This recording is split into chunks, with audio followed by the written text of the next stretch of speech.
Okay, we're live. Awesome. All right. Hi, everyone. Sorry. Was trying to stream to multiple platforms using Melon, but for some reason, it's still not working. All right. We have a few announcements. I know a few of you have just sent messages in the Telegram channel. I will check those in a moment. First, let's go over here to the ones that were emailed in. All right. Okay, so it's great to be back, obviously. For those of you who are new to our live Q&A sessions, this is how they work. They're an hour long. We stop. We started 5 minutes late today, so we'll run 5 minutes over.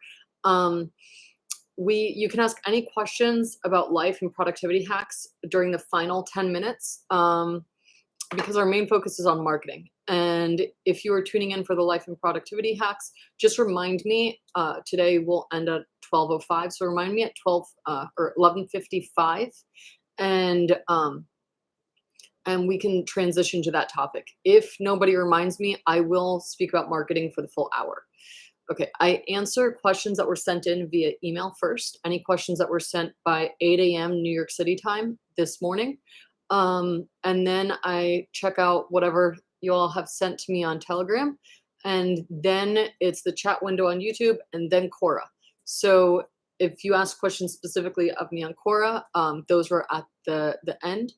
Let's see, if you are a Molo9 member, you can ask your questions in the Telegram channel, which is linked to on the homepage, your dashboard in Molo9. The questions that you ask there, you have control to delete them after I answer them. You also have the ability for them to just be seen by the Molo9 community. So if you have any customers or clients that you're worried might watch these videos later to say, well, she said or he said they're a Molo9 marketer, let me check out the Molo9 videos. I don't name you and say, hey, you asked this question about your client. We try to keep it quiet and keep questions behind our closed doors. So if you want to ask questions that you don't want to be tied to your name, then you can ask them in the Telegram channel. If you want to ask anything, you don't care if anyone sees those questions later in the playback, then you can ask them directly in YouTube. But I do have the chat replay turned on, so anyone who watches this video at some point in the future can see those questions when they rewatch the video. I am a native English speaker, which means that I tend to speak English very fast. If it is too fast for you, just let me know in the YouTube chat box. Thanks, Andy. Oh, no sound. No sound. Okay. Let's see.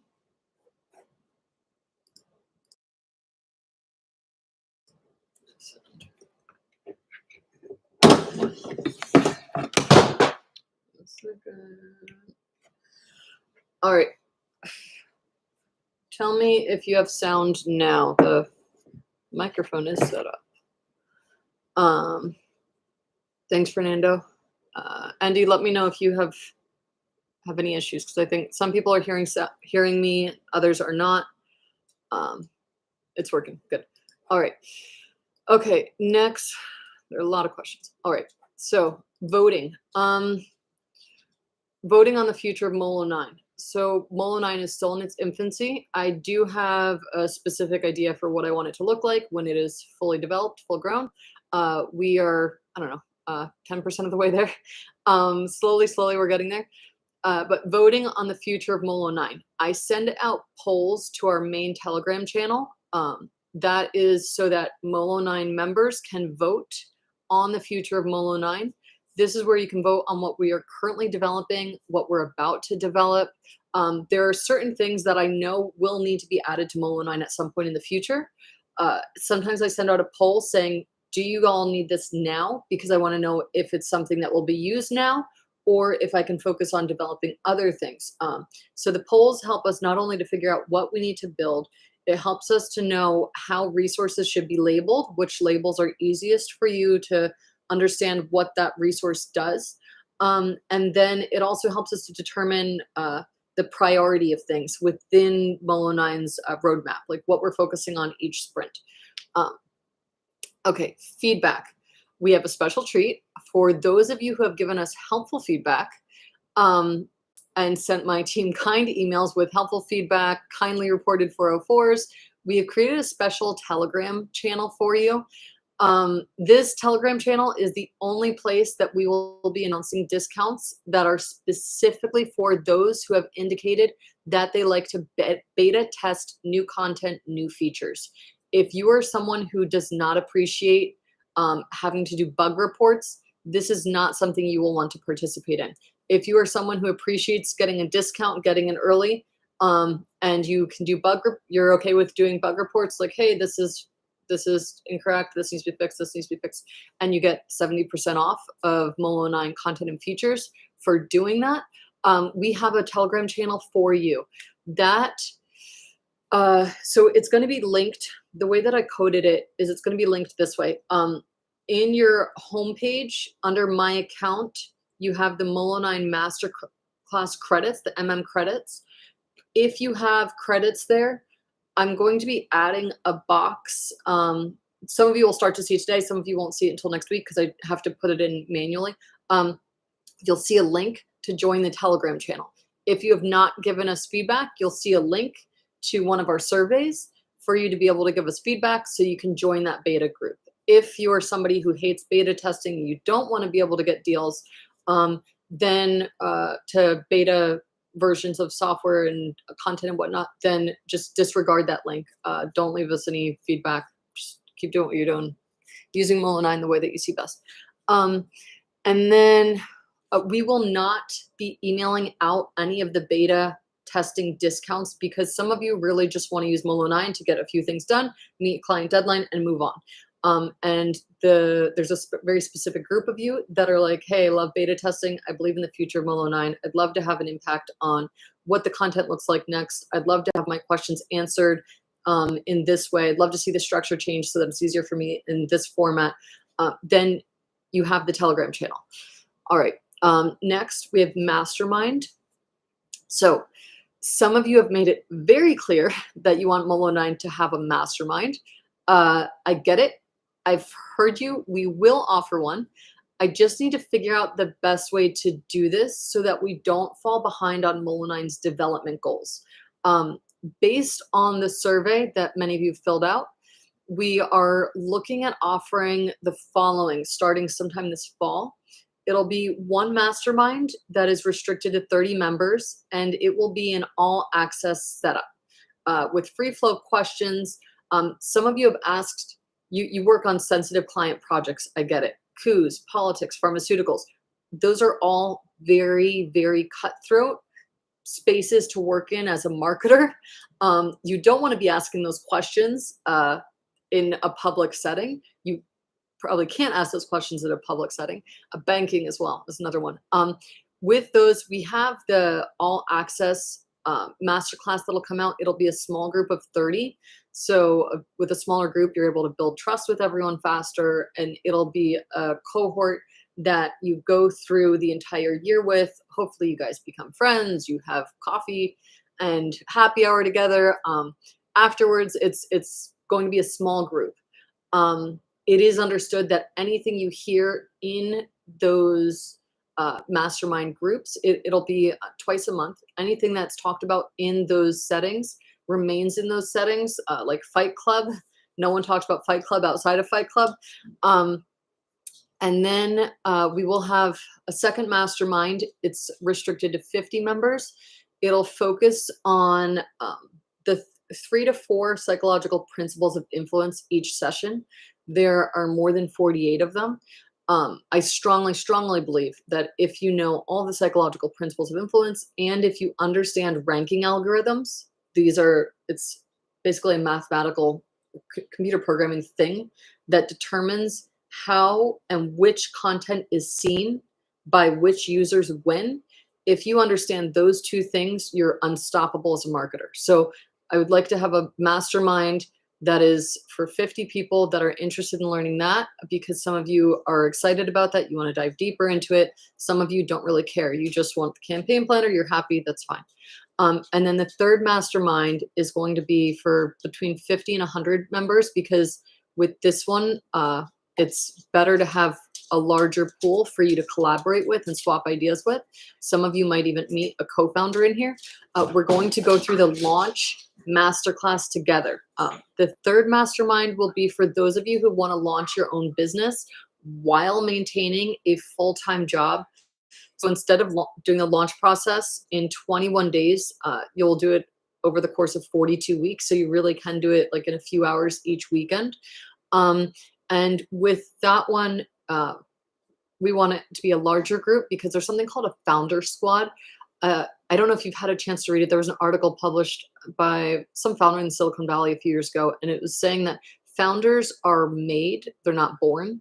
And one of the things that the author wrote about is founder squads. And it's basically 3 to 5 other founders that you get together with once a month, and you guys talk about your obstacles, what you're currently challenged, like what's a current obstacle for you, and then others within the group tell you how you can fix that. And so you swap ideas. The founder squads I've been a part of, a few of them flopped, and one of them is so good. I've actually been a part of it for almost 2 years now, and we meet once a month. They've really helped me with a lot of different things that, like, you don't know what kind of obstacles you're going to run into until you're in the trenches. And as much as like marketing allows you to know a lot of things, there's still certain things that'll blindside you, and you're like, hey, so stock options, things like this that are a little bit confusing. You're able to bring that to your founder squad. So for the third masterclass, we want it to be a larger pool, so you have more people to try being in a founder squad with, and you have more time to like swap out. Hey, I'd like to meet with these people or with these people. Yeah, so you guys get the gist. Okay, regardless of which mastermind you choose, there will be a quick application. This isn't something that just anyone can jump into, because we want to make sure that everyone who's joining a mastermind understands they're in the right headspace for this. They want to learn, they want to contribute to their community, and they are not looking to derail the goals of other participants by just not being in the right headspace for participating in the mastermind. Okay, one more question from the emails, and then we'll switch to Telegram. So some of you have asked me about speaking at one of your events or corporate offices. I really appreciate the invitation. This is how we're going to do things because Molo9 is still in its infancy. Every minute that I spend speaking or prepping to speak or traveling to speak is not a minute that's spent on developing Molo9 further. We're only going to do a max of 8 speaking engagements per year. Oh, here we go. And unfortunately, we have arrived at the point in my career. I like to keep deleting this paragraph, but we have to cover it. Where the speaking fee has to be, for speaking engagements, has to be high enough that I can pay my security team to travel with me to in-person events.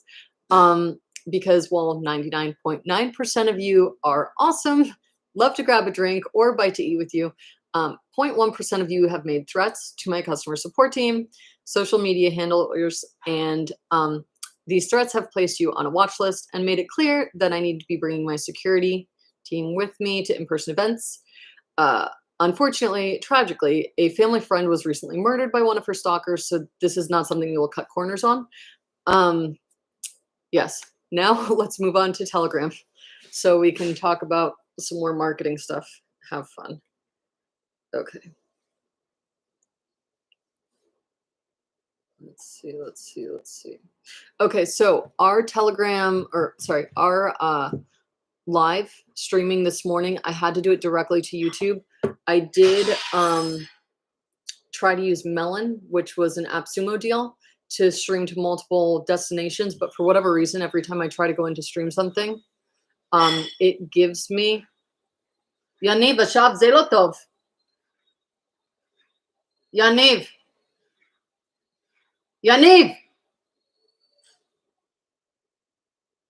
Lotov Ashav. Okay, sorry about that. We had to turn off the background noise. Okay. we were trying to stream to multiple destinations with Melon. We got a few bugs, so then I jumped right to YouTube. If we're ever a few minutes late, it's because there's a bug with the streaming software. If something's canceled, there will be multiple announcements that it's canceled. So if you go to the YouTube channel and I'm not in for the first couple of minutes, it's because we have technological errors. It's not because it's canceled. All right, next.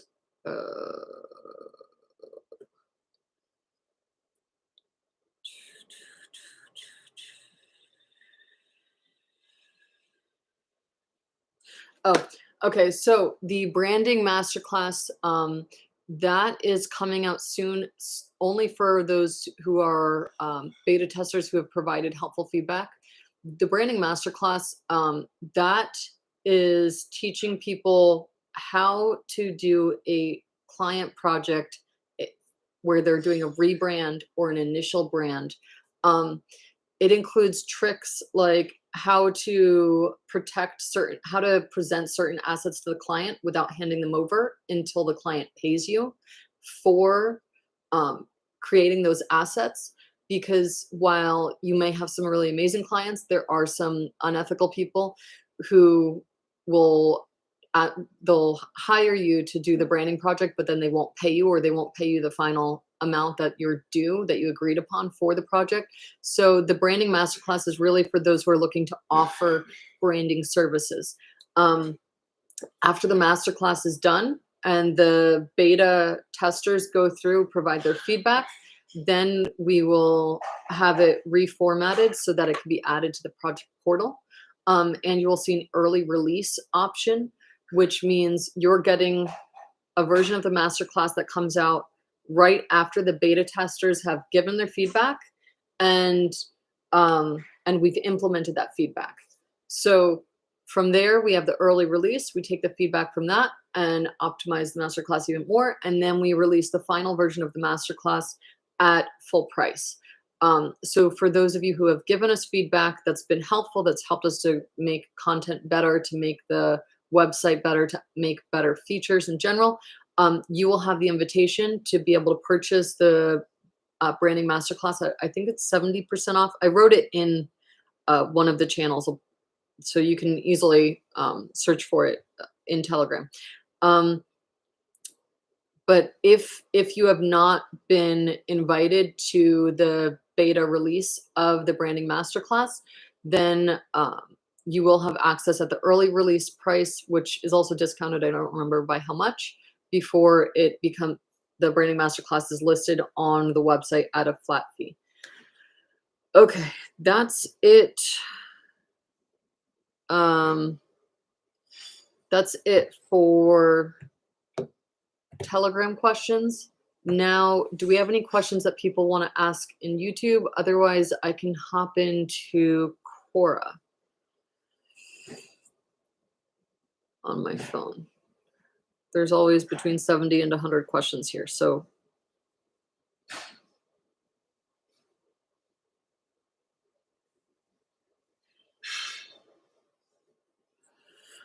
Where is it?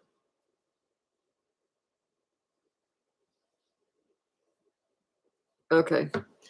So if there are going to be no questions in YouTube, I will jump into the questions.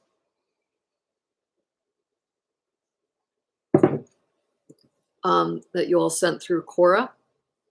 What makes it difficult for startups to gain initial traction? One of the biggest things I've seen is, and this is why people who leave the corporate world thinking they're going to launch a startup and then end up back in the corporate world, this is why that happens. They don't understand how difficult it is to get the first customers. And they come in with this big ego, like, I'm a genius. I've been the head of a department. People should just line up and pay me. And that's not really how startups work. That's not how companies get off the ground.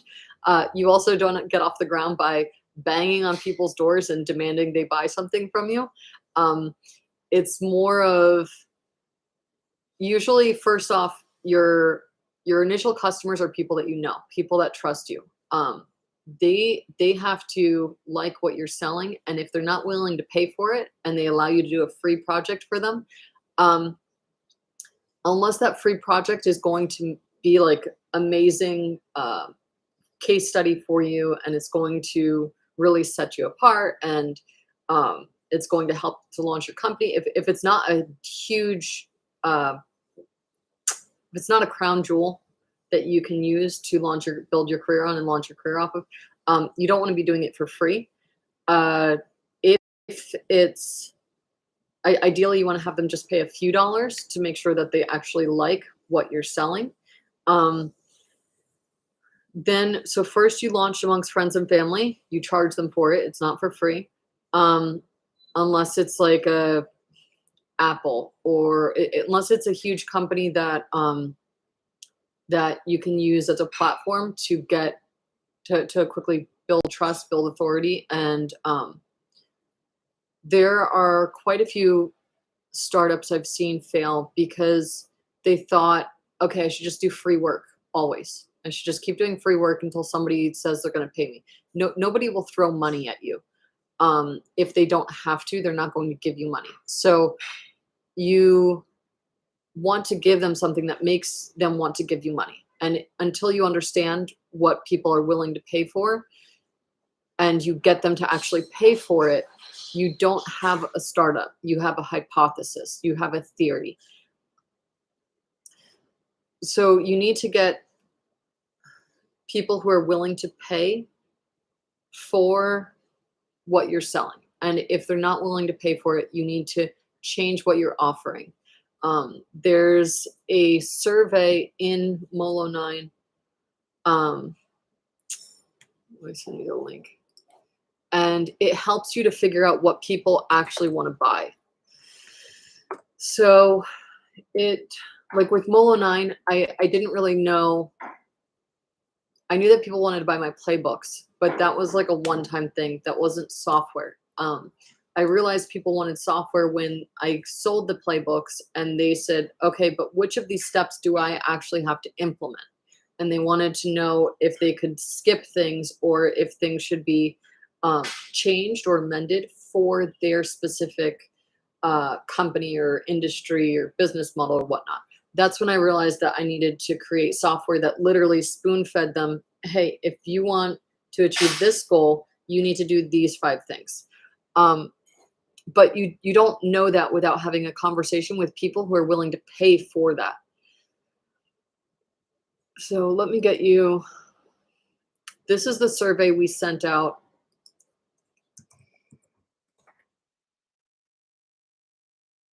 with Molo9 that helped.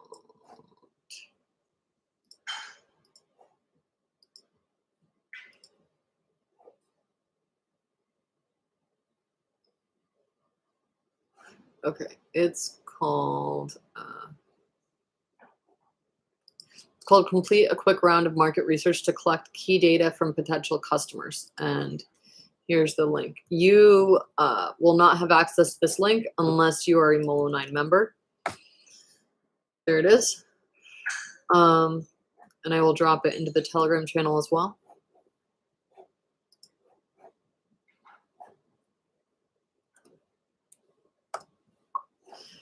All right, next.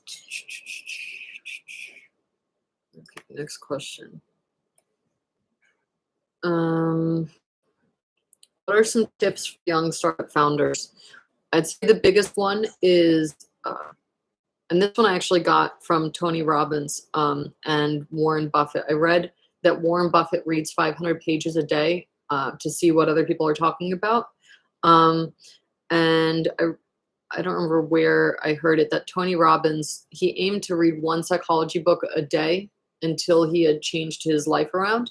And he didn't end up reading 1 a day. He read 1 every couple of weeks or something like that. But I definitely think that reading psychology books, reading business books, those are 2 things that you should start with. Learn from what other people have already done instead of repeating their mistakes.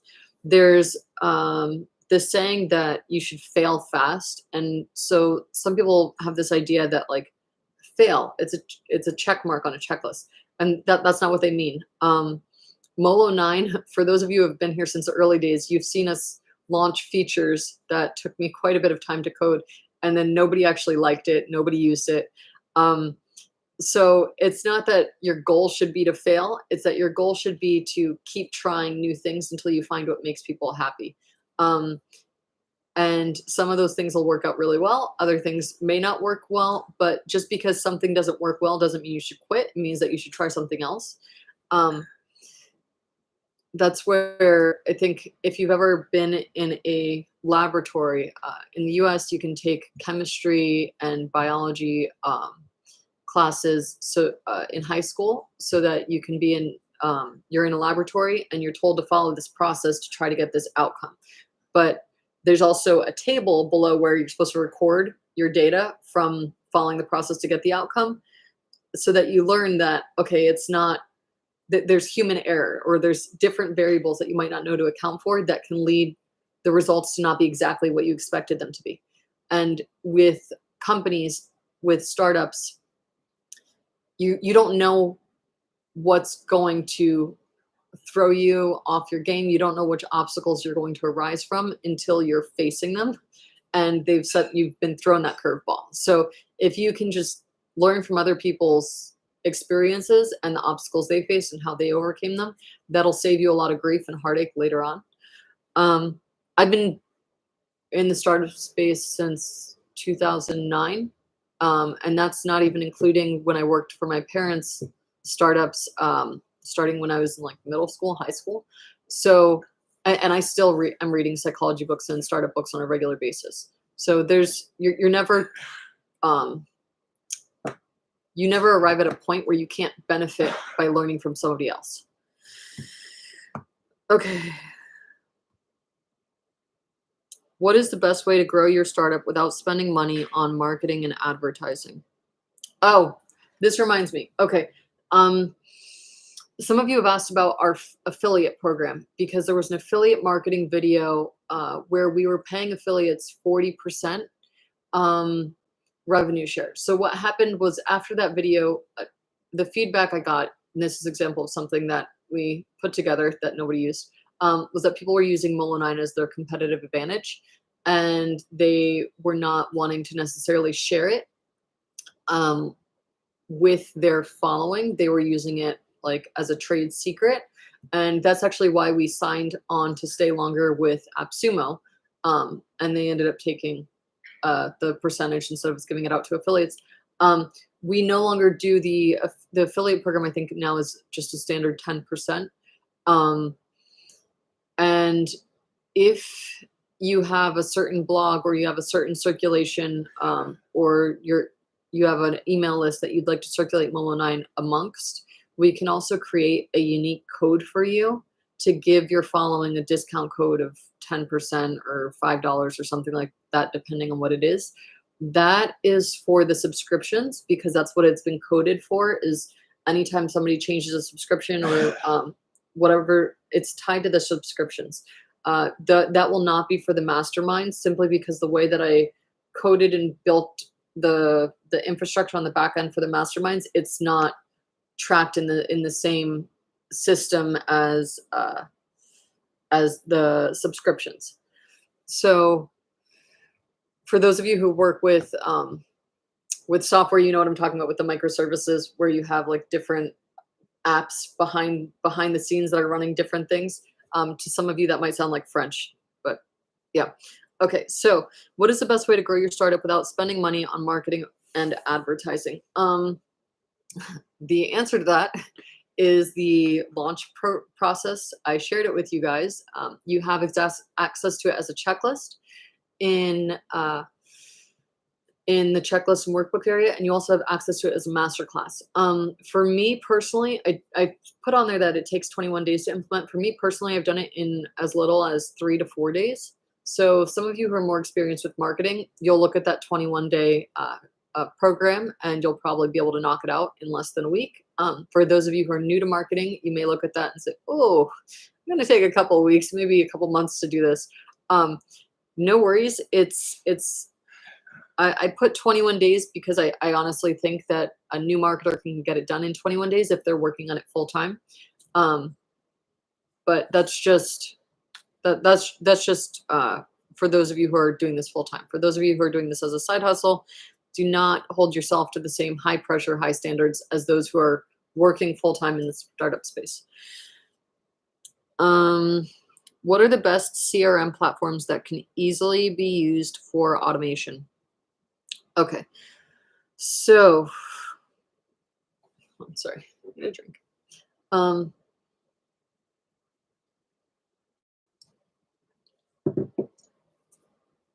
I'm using Inbox right now. I got it on AppSumo. I would not recommend it yet. There's still a lot of bugs. I've yet to be able to actually send an email out using the platform because every time I try to send an email, it has a different bug error for me. Unfortunately, I'm past the refund window, so we're keeping it. When I was with MailChimp, it was nice. The downside of MailChimp is it gets very expensive very quickly if you have a large email list or if you're trying to send out multiple types of emails to a group. For me, I hate sending people emails that they don't need, and other people have this idea that they should just spam people to high heaven with emails. So with our email lists or the ones that I work on, I have people like hyper segmented. Like, do you want this email or not? Okay, this is the email you're gonna get. I don't do this thing where you send like people 16 emails a day, whether or not they want them. But that's just me. So with the way that I had it set up, MailChimp got very expensive very fast. We may be switching back to it soon just because Inbox isn't working. But yeah, those are the two that I've worked with. There's another one. I had some people on my sales team love it. I can't remember the name of it. It's not Salesforce. It's starts with an S though. Let's see if it pops up. It's not HubSpot. HubSpot gets very expensive very fast as well. No, it's not one of those. I think it had the name like Sesame in it or something.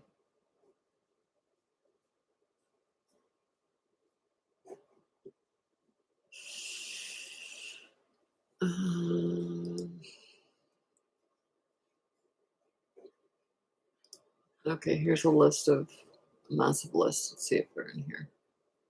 It is not in here.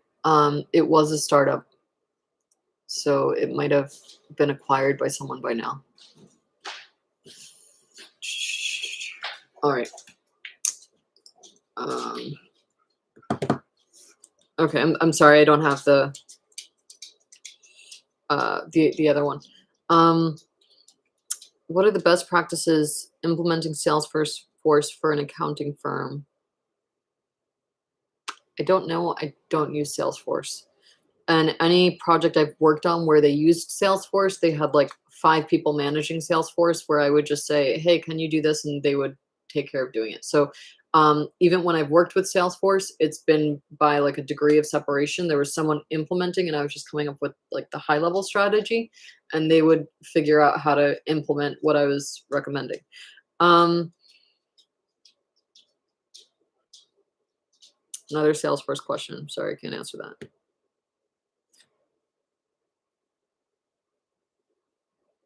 Okay.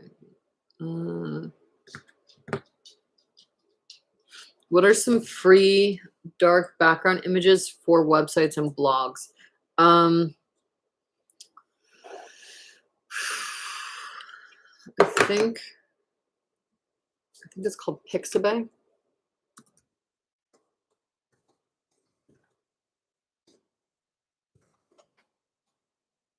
Yep, Pixabay. And Tony Robbins uses it, so it's not something that's like super sketchy. I've recognized some of the images from Pixabay on his website, which I found funny. Wondering if people charged him for those images or not. And I've also seen people where they sell, hey, you can purchase a package of like 250 images or 1,000 images or whatnot. They download them off of Pixabay and then sell the package of curated images.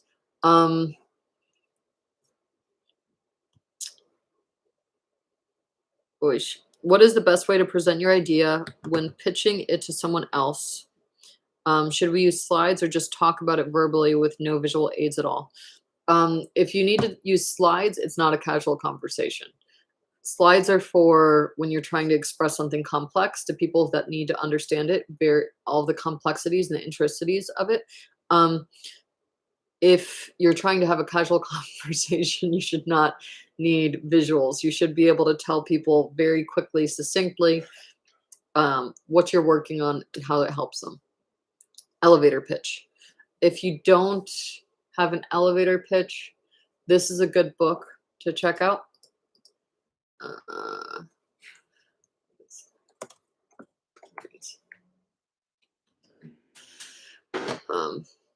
The downside of blue eyes is your eyes are sensitive to light. So my glasses are giving me a headache. Let's see.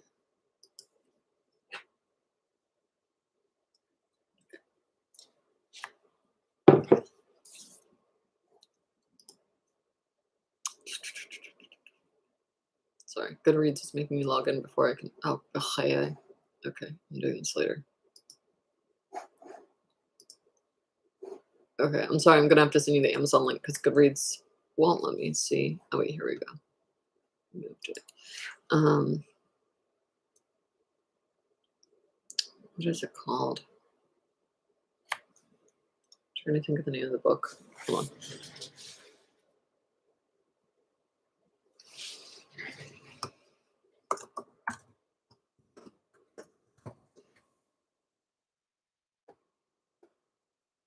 No, I'm not. Okay. This is a very good book to help you think of a succinct way to explain your company to somebody else in a way that helps you to quickly identify if they're somebody who'd be a customer or not. And keep in mind, you may have the perfect solution, which is exactly what somebody is looking for, and they might just not be in that headspace, or they may not want to purchase it from you, or they may come back later. You have to allow them to do that. You have to give them the space to sometimes fall and then come back to you and ask for help. I've had friends who are launching companies who are like, oh, yeah, I don't need your launch process. I'm just going to post to Instagram and then people are going to buy from me. And I'm like, okay, sounds good. Have fun with that. And then a few months later, they're like, so you said you had a launch process that would get me paying customers and not have me posting to Instagram for months at a time, waiting for someone to buy from me. I'm like, yes, here you go. It is a masterclass. You can now get it on Molo9. I don't have to sit here and tell it to you like we are oracles in the BCs, the BC era, Stone Age. Okay. What will a business plan look like 10 years in the future? I have no idea. What are the 10 tips for pitching justice tech to investors? I have a friend who just launched a company along this line. You have to make sure that the investors you're pitching to have the same moral values as you, because what you're pitching to them, if it does not align, if you're in the justice arena or sector, they have to agree and they have to have strong connections to whatever value you're trying to enforce. So for example, I am very much I have very strong opinions about anti-Semitism. And so if someone were to implement or someone were to pitch to me, hey, I want to launch this company that's going to help cut down on anti-Semitism, that's something that it hits home for me. So I would be very keenly listening on what their solution is, and I would be very serious about investing if they had a real tangible solution. You have to know who's in your audience. You don't just want to pitch to every single investor. That's a waste of time, because let's say you have a list of 100 investors and 99%, like 99 of them do not care about saving the frogs in the rainforest. It will be a waste of time for you to pitch to those 99 investors. And you're like, oh, but I need to get rejections in order to figure out how to refine my pitch. No, because the people, like 20 people may reject you with like fake reasons for rejecting you. And they'll give you feedback that is irrelevant because they don't care about the frogs in the rainforest. You have to find the people who care about the frogs in the rainforest, pitch to all of them, And then you'll actually get feedback from people who care about this same thing that you care about, and they'll help you with their feedback to create a real solution that people want to invest in. Okay. What are some of the best free data sources? Oh, there are a lot of them. Okay, let me send this to you. They were originally part of a masterclass, and thanks to our beta testing group, we were able to figure out a place to put them in the main section of Molo9. So now everyone has access to them that if they're a Molo9 member. I'm sharing it in YouTube, and I'm sharing it in Telegram now. Okay, that's primary data sources, and then this is secondary data sources. And before you roll your eyes at data, I want you to just think about if you were doing a scavenger hunt, and you could do a scavenger hunt of a completely new city with no map, or you could do the same exact scavenger hunt and you had a map of the city and hints on the map as to where the different things were.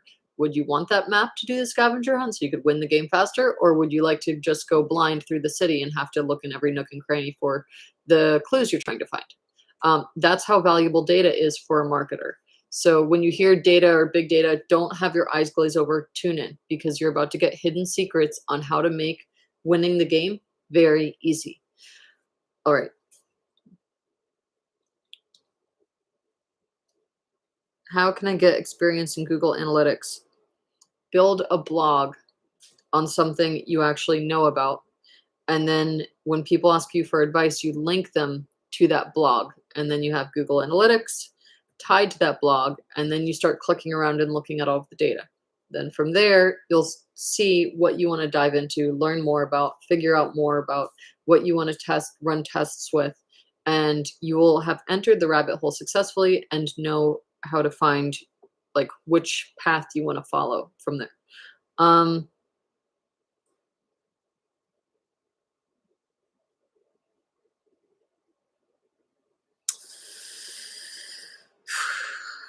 What are some good activities to do with coworkers on the weekend?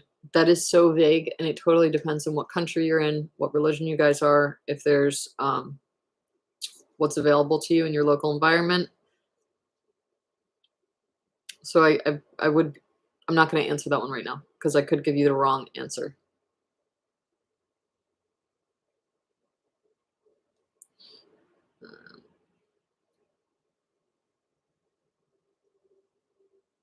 Okay, we have moved into the productivity and health hacks. So unless there are any other marketing questions that you want to drop either into YouTube or Telegram, I'm going to start answering these questions right now. The first ones are the human brain. No objections?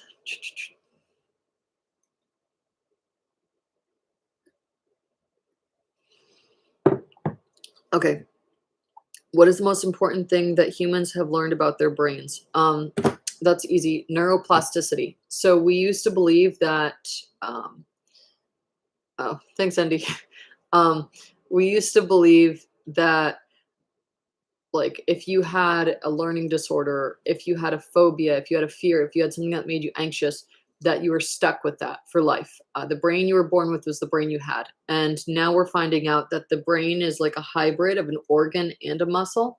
And that the more you think about something, the more you talk about something, the more you focus on something, the more easily your brain identifies different patterns to bring you back to that pattern. So let's say, for example, there's so much with people saying, oh, affirmations work because they rechannel the universe to give me what I want. No, it's neuroplasticity. So basically what you're doing is like your name, you know how to respond to your name. When you're constantly focusing on certain things, you identify opportunities and those certain things in your day-to-day life. So let's say I've decided I'm going to work out every morning, or I'm going to work out once a day. what my brain will automatically do if I keep sending myself messages to remind myself I want to be physically fit, I want to be in shape, I want to be, in order to be mentally sharp, I need to be physically sharp. What I'm going to naturally start to do is my brain's going to look for opportunities to exercise, to fit it in between two meetings, or to fit it in early in the morning or late at night. And yeah, there's so many amazing things that once you understand neuroplasticity, you'll understand why people say that affirmations, law of attraction, all those things work. They're actually not this voodoo from the sky. They're actually people taking the concepts of neuroplasticity and implementing them in their everyday life. And they've just simplified it to sound like it's spiritual when it's actually something that's explained by anatomy and physiology. I'm going to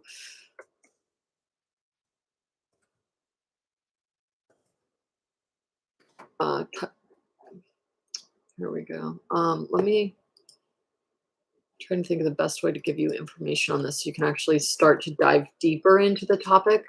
Because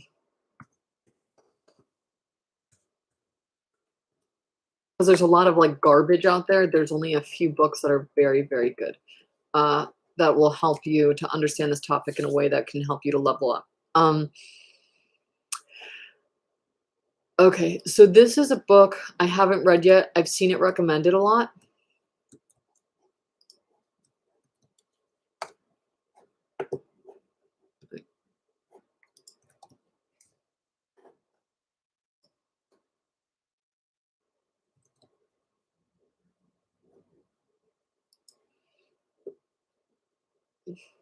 It's giving me a super long quote link, so let me just get the short link.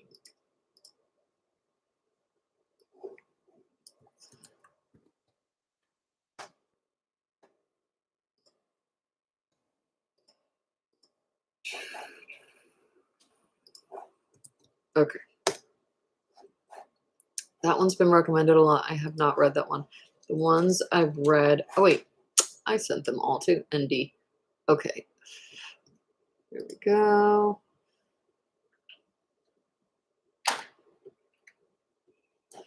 Okay. Let me think of the best way to forward this to you guys. Okay, I'm going to forward it in the Telegram channel.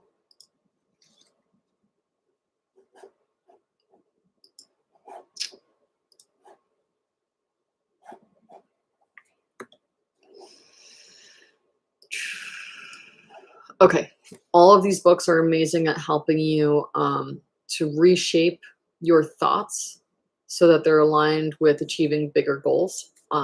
If you are happy with a small, like a 9-to-5 job and taking your vacations when your boss tells you to and things like that, that's good for you. People like you are needed in this world. You help run corporations. If you're somebody who wants to be running your own company one day, or there's certain things that you're doing in your life and you feel like you're at this level and you want to be like 10 levels above, these are some really good books to check out that can help you. There's quite a few of them in here. I understand that. I did not read cover to cover in each of these books. What I did is I skimmed to find what I was looking for that was able to give me like specific questions that I wanted answers to. Once I found the answer, I put the book back on the shelf. Some people have this idea that you should read a book as if you were hired to read the book and you should read every single word from cover to cover. I think that's a total waste of time. Unless if you're the one paying for the book, it is your right to choose how you consume the information in it. And you do not have to read cover to cover. This is not elementary school where your kindergarten teacher is going to give you a test at the end of the book. And so these are some great books, but I've not read cover to cover on. I've only read cover to cover on 1, 2, 3, 4 of these books in the list that I just sent you in Molo9. Okay. If you want to understand the biology behind neuroplasticity, then, oh, this is another one that's not on that list. I'm sorry, because I read the digital copy of this one.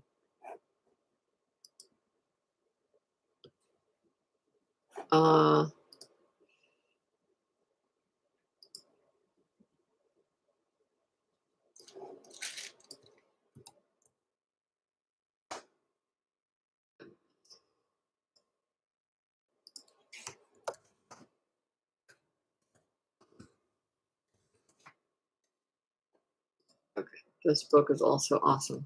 Send it on YouTube.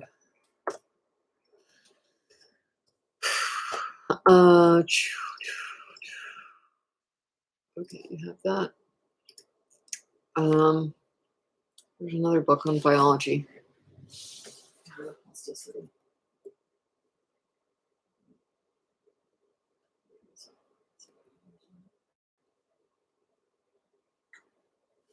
I don't remember where I put it. We have multiple bookshelves. So this is not our only bookshelf, although this is a lot of books. And you can't actually see all of them because they're hidden behind displays, but I remember which topics are on each shelf, so that's how I kind of refresh. It's in the other room. I don't remember what the book was, but there's some, oh, come on. You know what? Let me see if I have a digital copy of it. There's a very good book on neurobiology.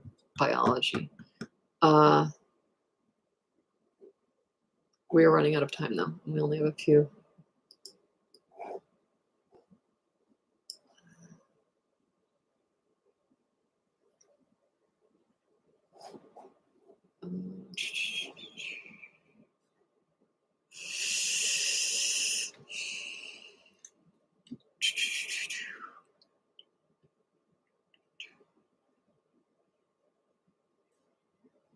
Oh, it might be that one. Okay, I think that's the one that it was. Let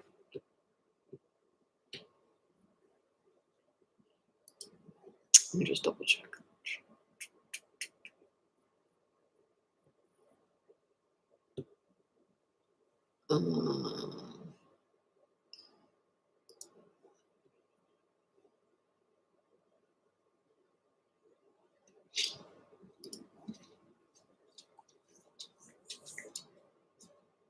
The problem is when I get into a topic, I don't read one book on the topic. I read 6, and then I remember the takeaways. I don't remember the exact book all the time. So sometimes I try to remember the book, but I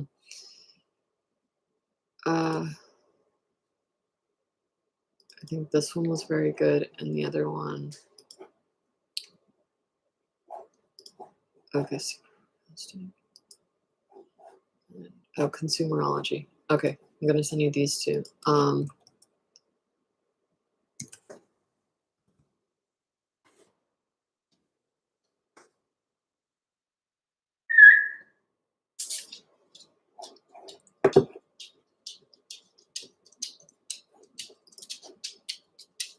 I think this was one of them. Charlotte. Okay, Nikita's here to say hello. Some of you remember when I bought her as a puppy a year ago. She's now 80 pounds. All right, and then let's see if I can find it this way.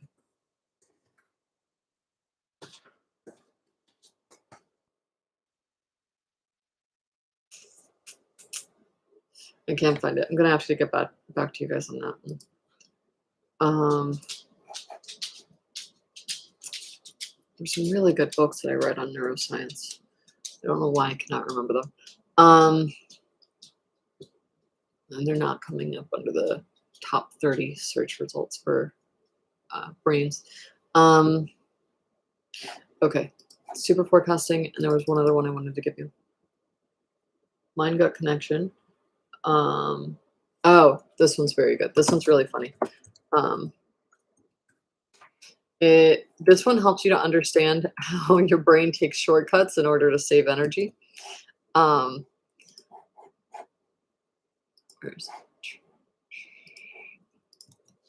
then anything by Robert Greene, that'll explain to you just like how human nature in general.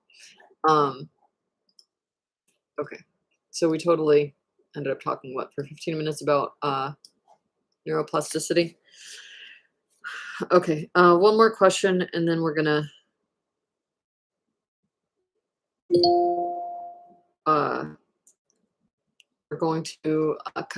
cut this to an end. We have 5 minutes left, so if you have any questions, go ahead, drop them in Telegram, drop them into YouTube. Otherwise, I'm going to answer these final few questions.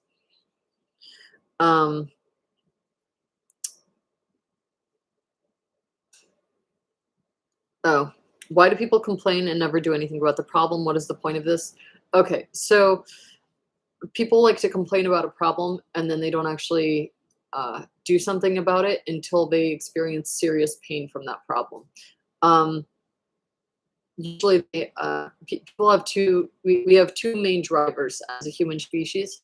Um, Human species. One is reward and one is risk. So we want to avoid pain. We want to seek rewards. And oftentimes, the things that people complain about, they they don't like a certain thing that's happening, but they don't dislike it enough to actually be compelled to do something about it until there's a serious consequence to inaction. So you will notice that that people will say, "Oh, I don't like this. I don't like that. I hate this," and but they're not going to do anything to fix it. And until something, like until either a specific event, a traumatic event, a negative consequence happens. Um, Here's an example. I was not after my son was born. I've not been like I'll work out a few days a week, but I used to work out, I don't know, 60 for an hour to 2 hours every morning. Um, and then once I got pregnant, I was very sick. And then after I gave birth to my son, I was just exhausted all the time. Um, and getting back into a workout routine it's been difficult. It's been hard. My grandfather died of aspirating in February. Actually, 3 days after my son was born, he died. So I was like, well, at least he got to meet, like, see my. Anyways, so not the point. What I learned a few days ago was that aspiration, and I've read multiple studies on how your muscle mass, like how large your muscle mass delays aging, and like wasn't able to get my head back in the game. And then I read about how like when you aspirate, which is when food goes down the wrong type. It's a way that some old people die, especially if they don't want to have tubes shoved down their throat or tubes shoved into their stomach. It can kill them. So the food goes down the wrong type. They get an infection in their lungs. They die. Well, if you have abdominal muscles, you can cough up the food and it's a non-issue. When you have food go down the wrong pipe and you're young and you accidentally get food down the wrong pipe, you cough it up, you move on with your life. Well, when you're old and you don't have the abdominal muscles, you can't cough it up. So it gets stuck down there, you get an infection, it's painful, it's horrible, it can kill you. So when I was motivated, I've been looking at all the things that caused like our relatives to pass away, because quite a few of them died in the past few years. And when I saw that not having ab muscles is what not having ab muscles that can like deteriorate over time, is what can kill you. I was then highly motivated to start working on my abs again. Same with feet. So my grandfather, what led to him going into the hospital where he aspirated was that he tripped and fell. And so I looked it up and found out that 85% of people over a certain age, they die simply from a trip and fall accident. That when you're young, you think that's crazy. But then you realize people in their 50s and 60s don't work out all these tiny muscles in their feet. So by the time they're in their 70s and 80s, their ability to stay balanced on a level floor isn't as good as it used to be. So that compelled me to start working out, exercising my feet muscles again. So I don't know. I'm sure that if you were to put down a list of things that you're like, oh, I could do this, but there's other things that are more annoying that I want to fix first. Usually that's what it comes down to, is until there's a consequence that scares you, or a consequence that like has a negative impact on you, you're not going to be able to move and improve in every direction. It's just not possible. There's only so many minutes in a day, so only so many spare hours in a day. Anyways, okay, so we covered marketing, we covered life hacks, productivity hacks. There is one last thing I do want to share with you guys. The book that I was reading that explained aspirations to me, and it also explained cardiac arrest. And it's a very interesting book. I don't know if you're not into human biology, you might find it very boring, but I found it I've been reading it with my husband in the evening to make him fall asleep.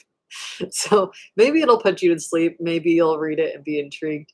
I'm going to share it with you guys regardless because I thought it was very interesting. That's another book I want to share with you. Where is it? Where is it? Oh, it's called The Unseen Body. This is a very, I thought this was a very, very good book on the health and productivity side of things. And then if you are into market, if you're a marketer and you're like, oh, should I learn to code? Should I not? And you're on the fence about it, this is an absolutely incredible book to read. And if you're a computer programmer who thinks marketing is something you may want to learn, this is also an incredible book to read. Basically, in summary, this guy is good at marketing. He's an amazing computer programmer. And he says, once you can do both, you can basically print money because you can launch, you know how to launch companies that people want, and you know how to build the product that people are buying.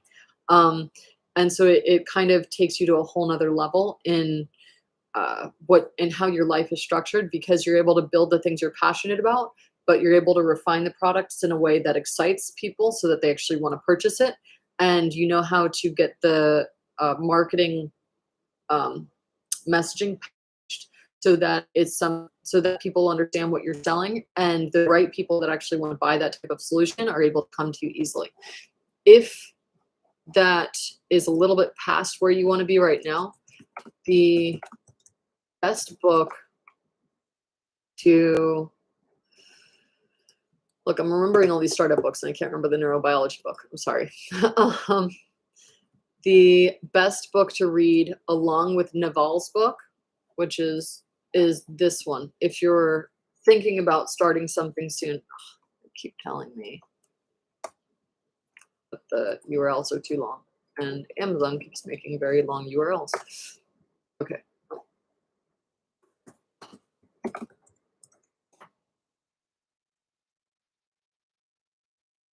There we go.